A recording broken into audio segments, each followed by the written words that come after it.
For sure, we are live with my man Biggie. What's going on, doggy? What up, man? What up? What up? What up? What up? Early in the morning, you know how we do. Early bird get the worm, Hell, dog. hell yeah, we here. It's not even 10 a.m. yet, man. I haven't even eaten breakfast, but I'm super glad. Again, I'm super glad to have you on the show. Have an opportunity to speak with you, man, and just fucking chop it up with you, bro. Heck yeah, man. The pleasure is mine, brother, for sure, man. I've never done anything like this, so it's super tight. well, quite frankly, one of the dopest interviews that I've ever heard was your interview with the Beast Camp. I think it was about 2 years ago now, though.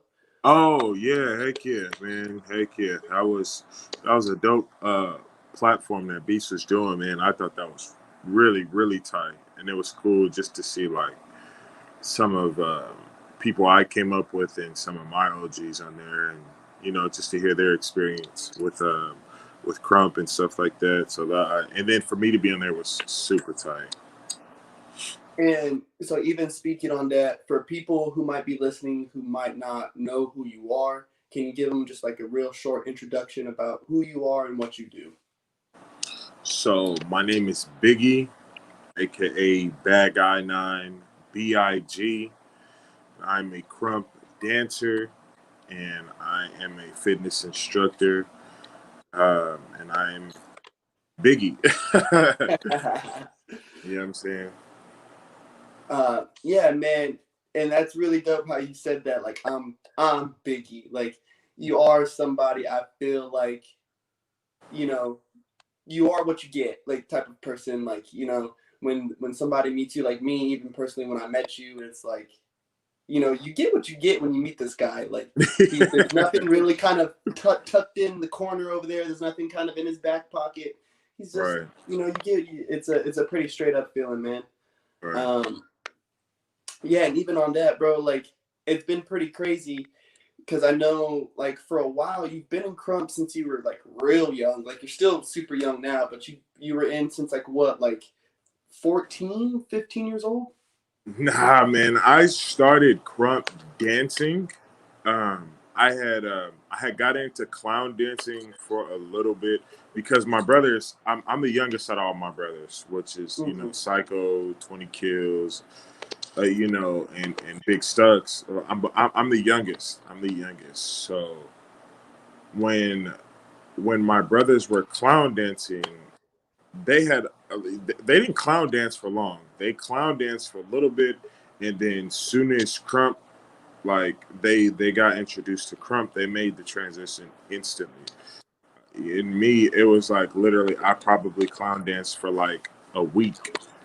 I wouldn't even say I was a clown dancer because I didn't clown dance for that long, but I probably clown danced for like a week, and that was probably in 2003. And in 2003, I was 9 years old. Oh, snap. Yeah, so my first time crumping was definitely in 2003 because Okay. I remember we had this show to do in elementary, and it was just like, well, what can you guys do? I was like, well, I can kind of sing, and then I was like, well, I just learned this, clown crump dance and stuff. I was like, well, I can do that. But when I did it, at the time, it didn't trend yet. It wasn't popular yet. So it was still kind of foreign. So when people seen it, they were just kind of like, what the hell is he doing? Oh man, yeah, and it's yeah, because I even remember seeing like some of the old Crump videos, like when I first started really watching, and to see like little Biggie, and then now you're Yeah, big Biggie. So it's like, yeah, oh snap, man, kind of, you know, really raised in Crump, you know what I mean? Which is really tight to me, man, because not a lot of people can say that they've spent, 10 plus years, 15 plus years in a dance style. You know what I mean?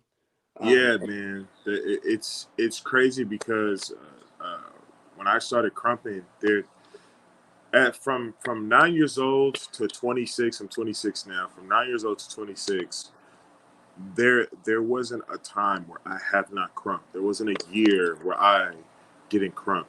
I remember crumping from 9 to literally now, because I remember at my job, because I work for the city at my job.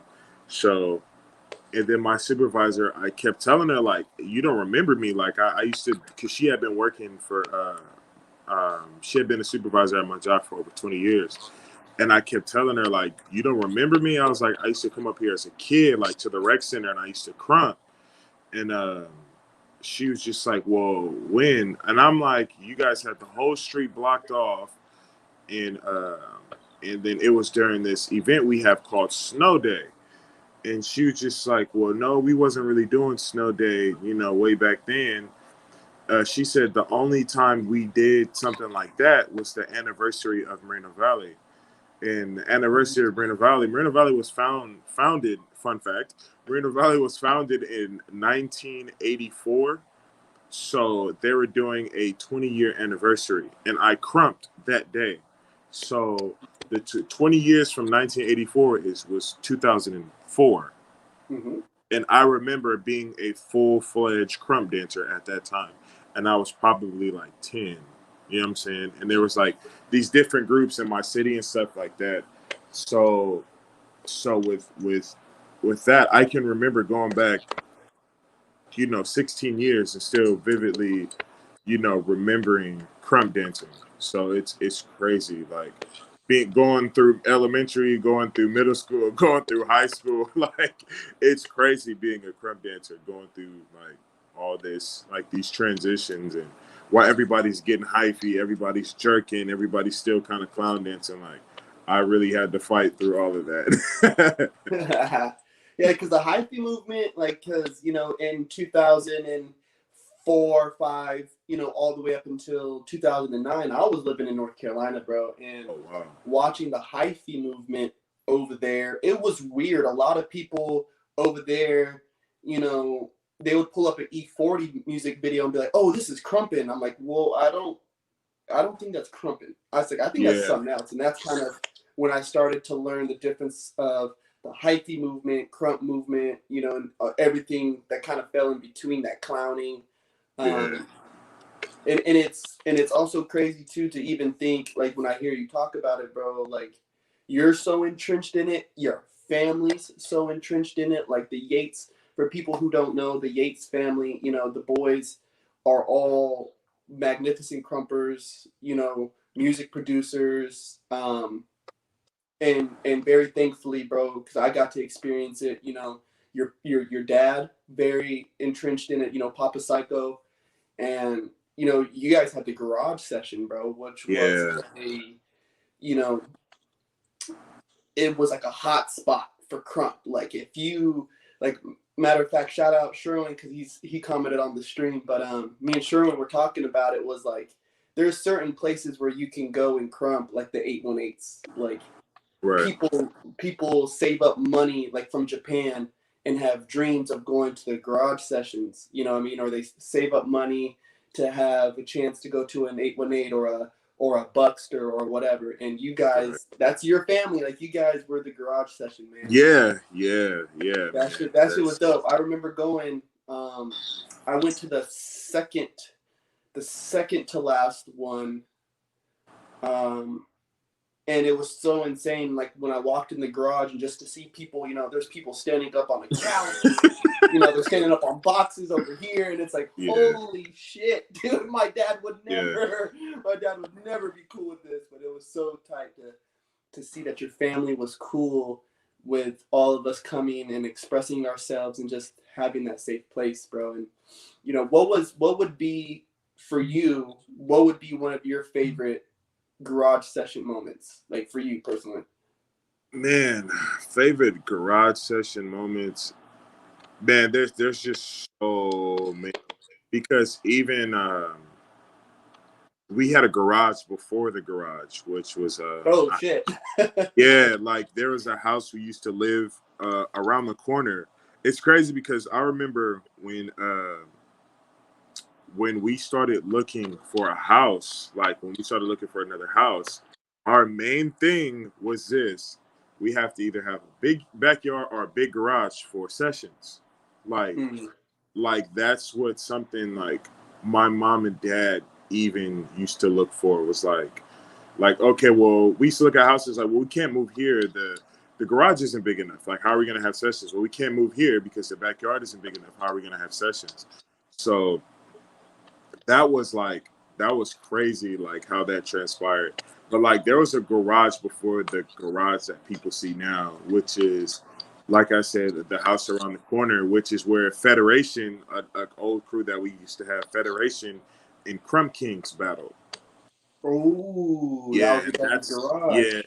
yeah, and that's the infamous, Biggie talking mess in the camera. We're killing Crumb Kings off, and Yeah, yeah, yeah, yeah. that's when I battled in that blue shirt. So that was actually the garage before the one we had recently. So I don't know, man. That one was crazy, bro. Like literally, when I tell you, because we had a Fed event that night, and the police came, and he said, "Man, I love what you guys are doing, but you guys got to shut it down." He said, "I just counted 90 people in one corner." He said the capacity of the building is 120. He said I counted 90 people in one corner. He said it's too many people in here, man. You guys are gonna have to go somewhere else. So literally, when I tell you that the whole event just went down the street to my house, bro, it was like a block party. It was crazy. Then the police came again. Then the helicopters came. Bro, they like low key raided my house. Like the police were all in the backyard. Like they was talking to my mom crazy. I was like, oh hell no. It was crazy, man. I think that was definitely probably one of my favorite because just the experience was like crazy, bro. Like it was insane. And then of course there are like a lot of little private sessions that we used to have. Not private, but we would get a call from Rapture, you feel me, like, hey, me, Hitman, and a few other people and a few of my little homies are coming over. And then we would session till 4 o'clock in the morning. Or Solo would randomly come over, with maybe one of his little homie and like two other people from Foundation, or Grim would come over, like just like random, like big homies, but like other random crumpers, like those are always my favorite too. You feel me? I'll be like, this is how young I was, bro. I would be in the middle of like doing homework or in the middle of, like playing with toys or playing the game, and my pops would come in the room like, hey, Solo, Grim, and Swings are all about to come over. Do you want to come live? You feel me? Or my brother Stucks would come in the room like, hey, you need to finish your homework and you need to come live. You feel me? Like it I don't know, bro. It's like it's so many sessions that happen. We would session, and then people would come over the next day and watch footage, and then we would end up sessioning again. Like it's crazy. Like it was just like that's why we stayed so consistent, because we had space and we had room and we had a DJ system. So man, bro, it was like nonstop, nonstop. That's why I be telling Crumbers now, like, nigga, y'all gotta get into it, bro, because it's nonstop.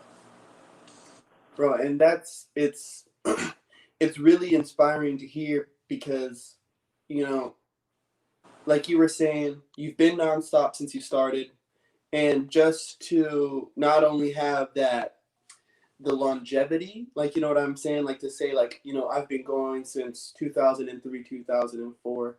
You know what I mean? That's inspiring in itself. And then to think that you had people like Grim, shout out Grim, people like Solo, Rapture, and I've seen the garage sessions with my own two eyes. Like to look around this corner and be like, holy smokes, there's fucking, you got Raw Claw right here, you got Clash right here, you got Dread right here, you got Sherwin, you got Cube, you got fucking, let alone the Yates brothers. Like, you got all these guys in one room. And I'm just looking around, I'm like, yo, there's a lot of buck motherfuckers out here. Like, Yeah. holy smokes, dude. And for me, I was what, 24, so a few years back, you know, I'm standing inside a garage with all these people, and it's like, yo, I dreamt about this in 2009 when I first laid my eyes on Crump. Like, I had dreams of being in a session like this or being in Cali, you know, beside some of these great Crumpers, and just to know that, like, that was a part of your daily routine. Like, that was a part of your daily. That's really, really, really inspiring, man. Yeah, bro. It was literally like it was just like I would end up labbing and totally forget what I was doing, like at home. Like that's how much like, and that's why sometimes, not to like brag, but that's why sometimes now, like I don't. Sometimes I cannot lab and still be buck because I build so much muscle memory and such a chemistry with Crump where I can just there's just something I can just tap into because it was literally like it was like it's like drinking water, bro. Like crumping was literally like drinking water. Like it would be days where like I don't know, something to be off. Like and it's like, damn, it's probably because I haven't crumped. Like but like it was like not crumping in a day would literally probably throw me off somewhere like bro, I promise to God, as God is my witness, it will be 7 o'clock in the morning. I would hear the music start, and I would go out in the garage. And my brother Jeremy, 20 kills, 20 Y, he would be in the garage labbing. I promise you. And I really think it's because, for one, he got his work ethic from Kobe. So my brother used to look up to Kobe, like that was his like that was like bro's idol. You feel me? So he would do stuff like that, like, "Hey, I'm up, wake up at 6 o'clock in the morning, lab. You trying to lab?" And I'm like, "No." Like I'll go on my schedule, like, but like for real, he would wake me up, like, "Hey man, come look at this move I got." Or then he started making tracks. "Hey, come look at this track I made." You feel me? So it was literally like drinking water, bro. Like everything was invested into that. Our time, our money. I can't tell you how much money I don't spent on crime, how much money my dad spent on crime. And that's even to this day, I always thank my mom, like, because my dad was so into crime, but my mom, she would just be in the room while everybody's sessioning, painting their nails or you feel me in the room drawing or just something random, you feel me? And I used to always go and check on her, like, "Mom, you good?" She was just looking at me like, "I'm fine, like I'm good, like just go ahead." But Yeah, man. even to this day, I thank my mom, you feel me, because she was probably the most person that put up with it like the most because I mean, mom, I don't have any sisters. I got god sisters. I don't have any sisters. So my mom was the only female in the house. You feel me? So I was extremely overprotective. You feel me? I was like, I used to tell my mom, lock this door. You know what I'm saying? Because people would just walk in my house and just go use the bathroom. Like, you Yeah. feel me? Like, not knowing, I remember my mom, she said somebody walked in her room and was like, "Hey, is the bathroom in here?" And my mom was just like, "No." And then I forgot who it was, and they just started having a conversation with her. We're like, "Well, what you doing? Like, you okay?" And it was just so random. And I ran in the room like, "Mom, you good?" She was just like, "Oh yeah, we were just talking." Like, all right, Oh my god, crazy man, the shit that women put up with, bro. I swear to God, I don't understand it. bro. Oh man, that's too funny. It's so much stuff that happened. But look, I remember one time I was, cleaning my room while the session was going on because it was like we had like extra stuff, so I had like to low key organize it in the room. And there's people coming in and out the house, and I'm finna go use the bathroom. So I go in the house, finna go use the bathroom. Nigga, my shaving cream. Somebody used my shaving cream, bro. Like it's shave. I'm like, nigga, did somebody just use my shaving cream and my shaver and shave? Like. I'm like, why does my bathroom smell like shaving cream? Like, crazy. Niggas are crazy, bro. Oh Like, my good god. Lord. And I think about stuff like that as an adult. Now I'm like, I probably would have knocked somebody out now. Hell You yeah, feel me? using my razor. What the hell's wrong with Yeah, you? bro, threw it away. Like, Yeah, dirty. Oh my god. Dude, that's too fucking funny. jeez. Um, yeah, dude. Even your brother, you can comment on it. You're talking about 70 and like those what was it? He said a 70-inch old school TV. So man, you guys are doing this shit since the back in the box TV. A lot of people, these young guys don't even know about the big box TV. That shit was not only a TV, it was a shelf and a punching Yeah. bag at the same damn time. Yeah. Solo's Matter of on here fact, too. Shout out Solo. Summer session. I bet you guys would feed everybody after. Oh damn, that's dope. That's dope, man. Feeding people after the man, session.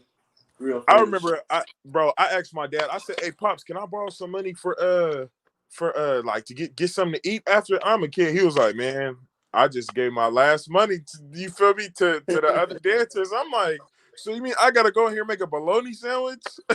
Like I was bad. Oh man. Oh dude.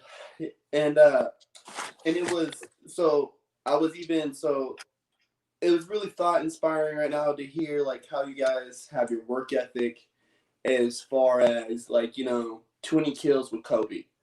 Yeah. And one thing I remember hearing both you and Psycho say one time was if if you're not going to be great, don't do it at all. Right. You know what I mean?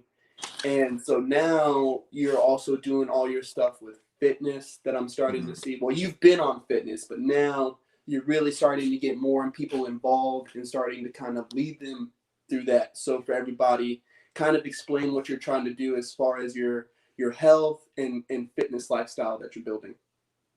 So basically, when I was younger, just kind of a little backstory. When I was younger, I was never athletic. Like I didn't play sports, I didn't play football, I didn't play basketball. I was actually pretty decent at soccer in elementary school, which is kind of weird, but like I wasn't athletic at all. So Crump and like in the sport of boxing were probably the first two things I actually, like actually were able, because I used to go body all the time, like go body, go slaps, fight.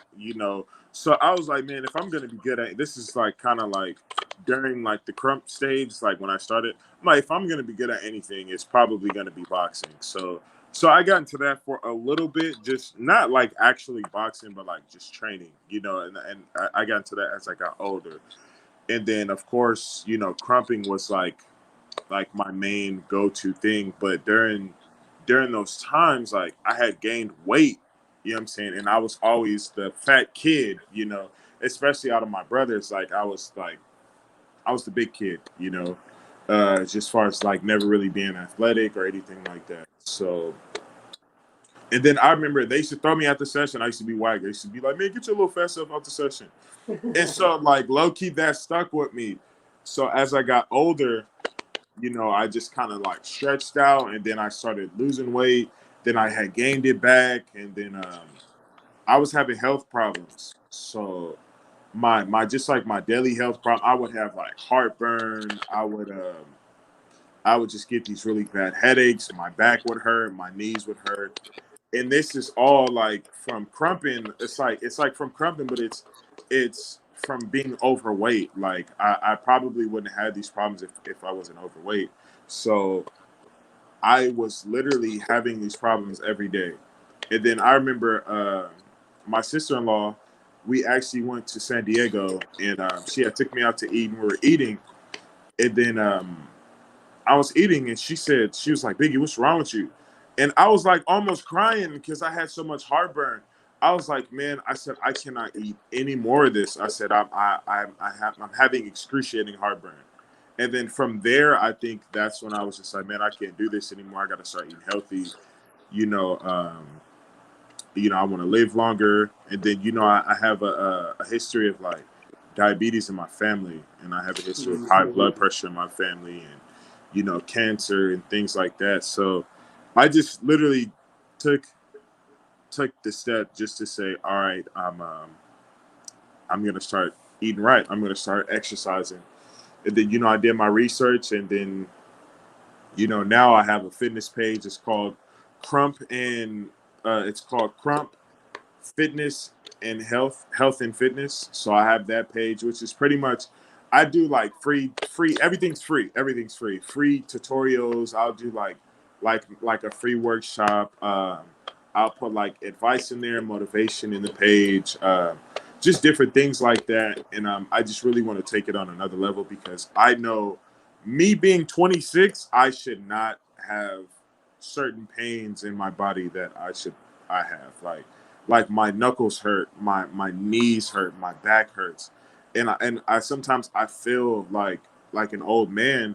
And then it's sometimes like to a point, bro, like I'll crump so hard the next day. Like I literally need help getting out of the bed. Like that's how bad it is.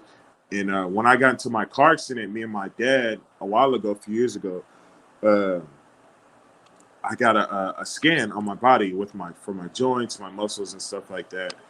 And then we had got it back, and that was like, well, we're gonna do yours again because it came back, a little weird. So the machine might be messed up. So we're gonna do it again.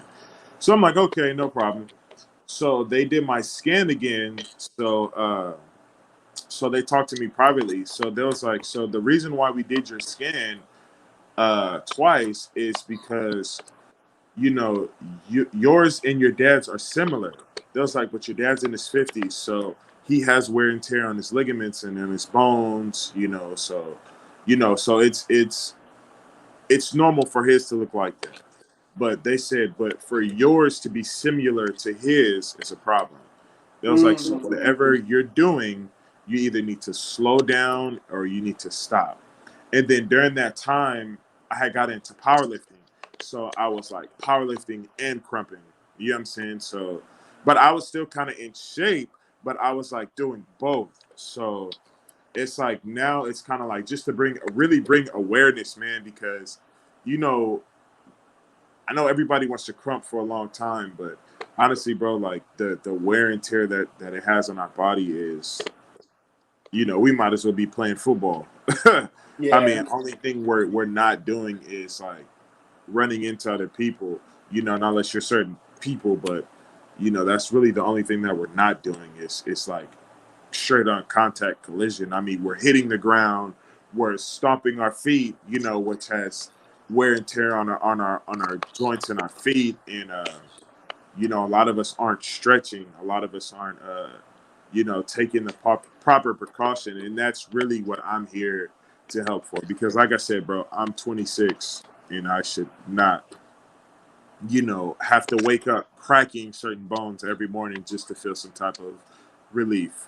Dude, you I know. tell a lot of people, like, I did the basketball, football, wrestling, and there's been nothing more strenuous on my body than dancing, bro. And like the fact that, and especially the fact that when you talk about crump, 2003, 2004, people were getting chucked around at sessions. People were getting shoved Yeah. into walls. I mean, as we got older, people kind of started realizing, Yeah. like, hey, we can't be doing that, dog. But Right. sometimes it still happens. I still see people get body slammed sometimes, or pushed over sometimes. And like, hey, man, after a while, that kind of takes a toll on our body, man. It really does. Yeah, man. So so you got the Facebook page, right, for the Crump Health and Fitness. Yeah. For sure. And so yeah, dude, I'm hoping we can kind of blow that up for you, dude, because especially on the YouTube and on the Corpse Collection Facebook page, man, I got a lot of people who are starting to get more active with the things that I Ooh. post and put out there.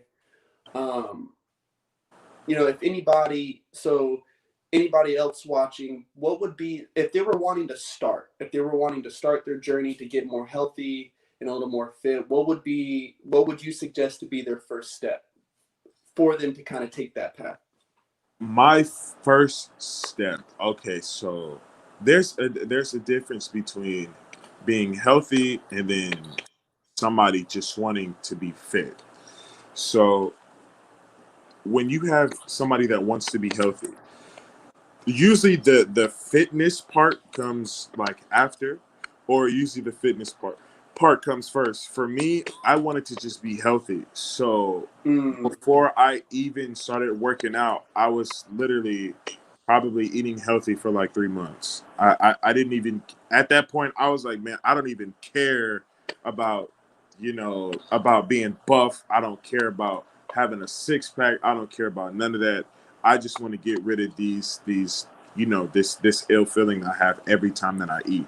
So my suggestion is somewhere starting. I would say create a goal. Always create some type of goal. And then this is my go-to saying is you cannot you cannot like aim you can't aim like with no target. Like if you don't have a target, if you don't have a goal, you're just pretty much aiming with no target. You feel me? You don't know what to shoot. So always create a goal, always create a target because you know what to shoot for.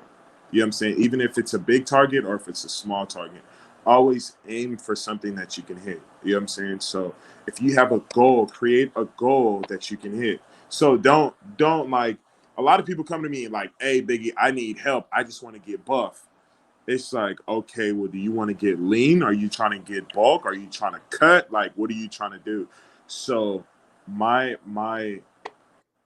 suggestion was to be do your research. Always go to a doctor and make sure you don't have any type of health issues. Make sure you don't have any type of fractures that you just been letting go on for years and that just don't hurt that much anymore. Make sure you don't have any underlying health issues. You're not pre-diabetic. um, get all that stuff checked on first. Get your blood work checked on because I had to do all of that.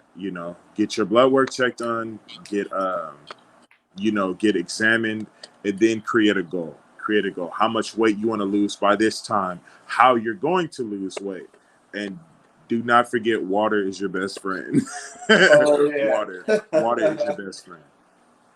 uh, hey, your brother wants to know why your mustache never connected to your beard.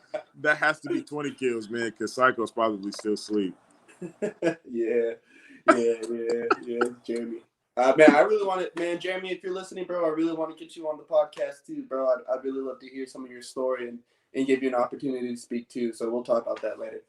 But yeah, man, even like for myself, bro, coming into 2020, I went through a bunch of shit, dude, family stuff, and bro, my weight dropped down to about I was at like 125, bro. And I mean, I'm already, me, dude, I'm already kind of a skinny guy, bro. So 125, I was even skinnier.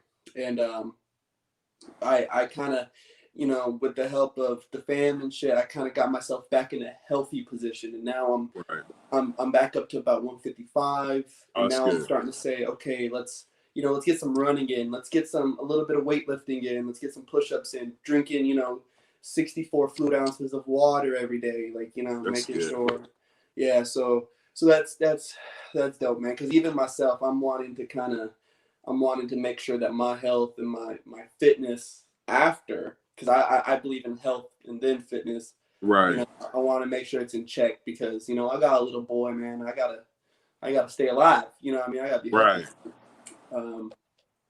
So with your health and fitness, with everything that you're doing, even crumping it, what is your dreams for this now? Like, because you've accomplished a lot, bro. You're Bad Guy 9.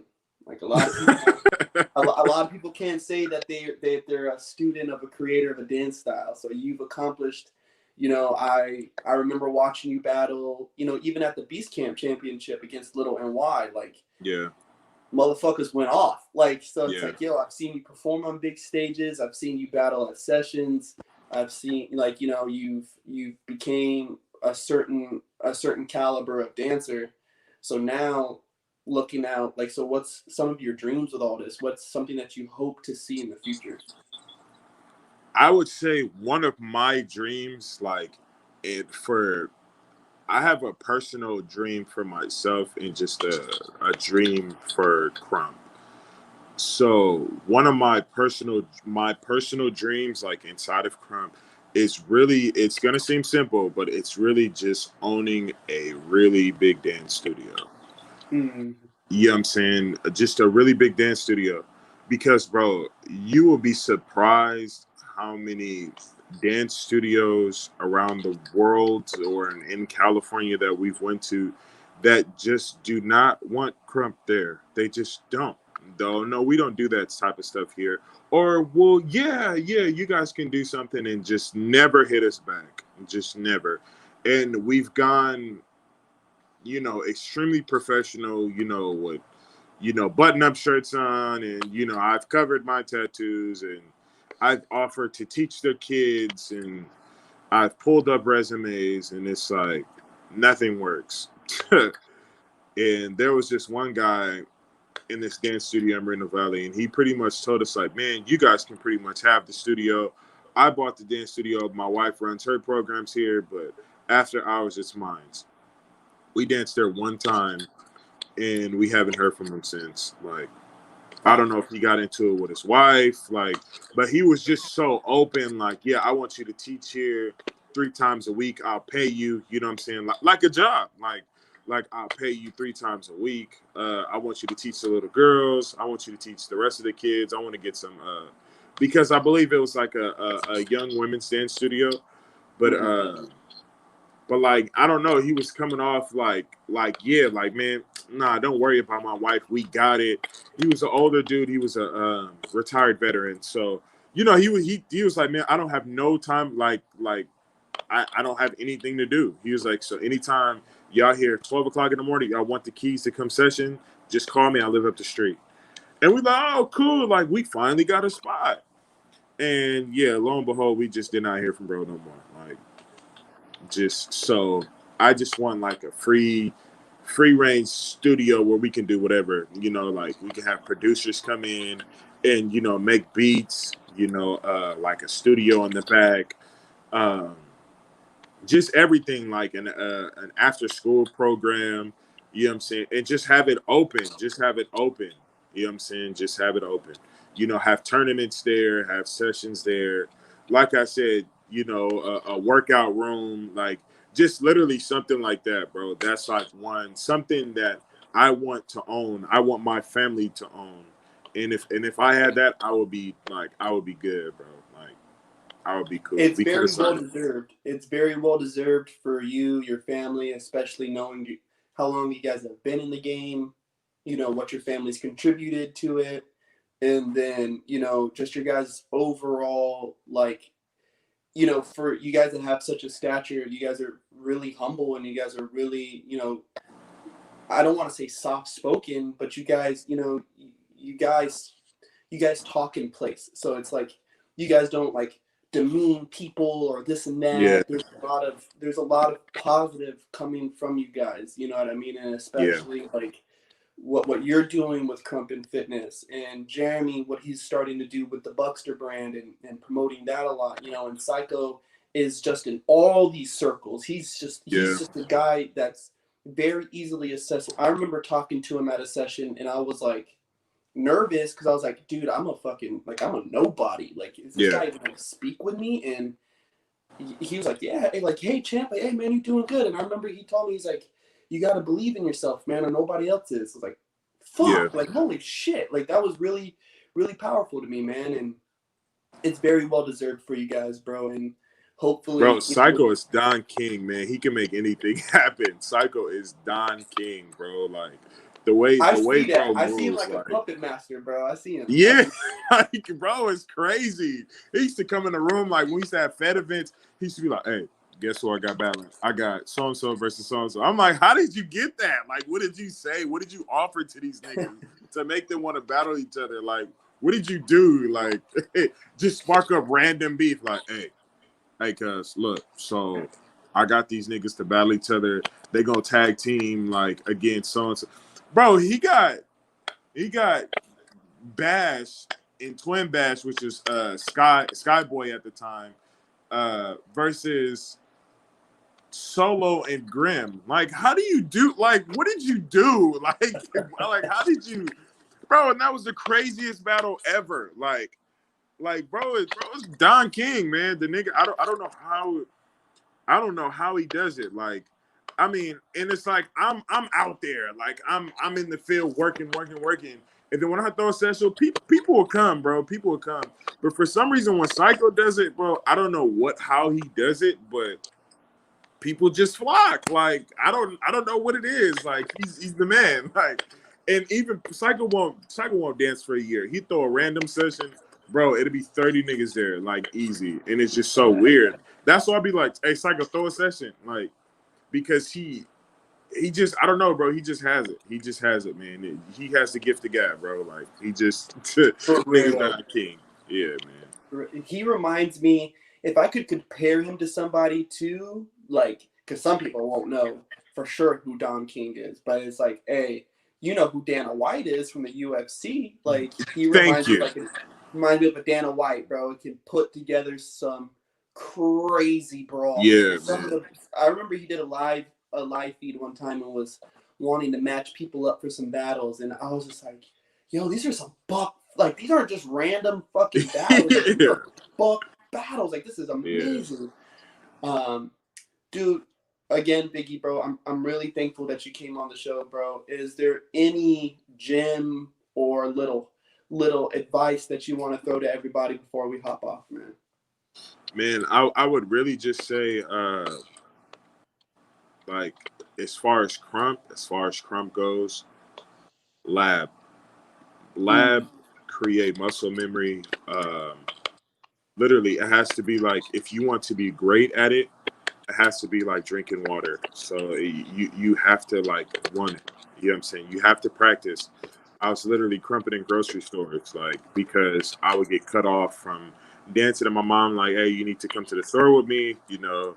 Like it's just something that you have to have, man. Like I know we have all these platforms where you guys can learn from, and you guys can, you know, if you guys want to be buck now, you guys can probably just go on YouTube and just take the last 5 classes and just go apply it. But really, you have to become Crump. You can't just get Crump. You have to become Crump. And that's what I did. That's what my family did. We literally became Crump. Like we embodied it. If Crump was a group of brothers and human beings, it would be us that era. You know what I'm saying? And you just have to embody Crump. I've literally been raised in Crump, and you have to embody it. As far as life goes, man, you just right, especially right now. I just really urge everybody to be open minded. Open minded. There's so many opinions going on and so many beliefs, and you know, just really be open minded. Listen, be compassionate, and love, man.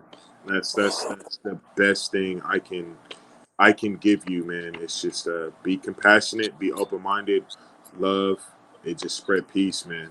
Because right now it's, you know, with what's going on in the world, man, it's literally something every day. So please, man, just be open minded, love, and just spread peace, man. Dude, listen, bro. Thank you so much for coming on, Biggie. I am I'm really a fan, bro, of you, and I I appreciate admire it, bro. everything you're doing and the mess, like even that right there, bro. The message you spread. Everybody who's watching or who's going to watch, because this is going to be on YouTube and shit. Check out Crump Health and Fitness. Get your fitness and health game up. Biggie, thank you again, bro. And I'll send you a message right now, bro, when we hop off the live. For sure. And one last thing, man. One last thing. I want to really say this. It's to my big brother Enforcer. My big brother Enforcer, man. I just want to say Enforcer has inspired me since day one. That's my big brother, man. And shout out to Big ER, man. Serious. 50. Enforcer Root. 5-0. Shout out to 50, man. That's my big brother, man. And I just really have to say this: you are legendary. The word, the act, the everything will never be looked at the same. Never, never. You are legendary, big bro, and that's word. You feel me?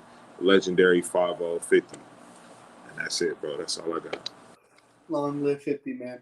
I'll be hollering at you right now, big. For sure, brother. See you soon. All right.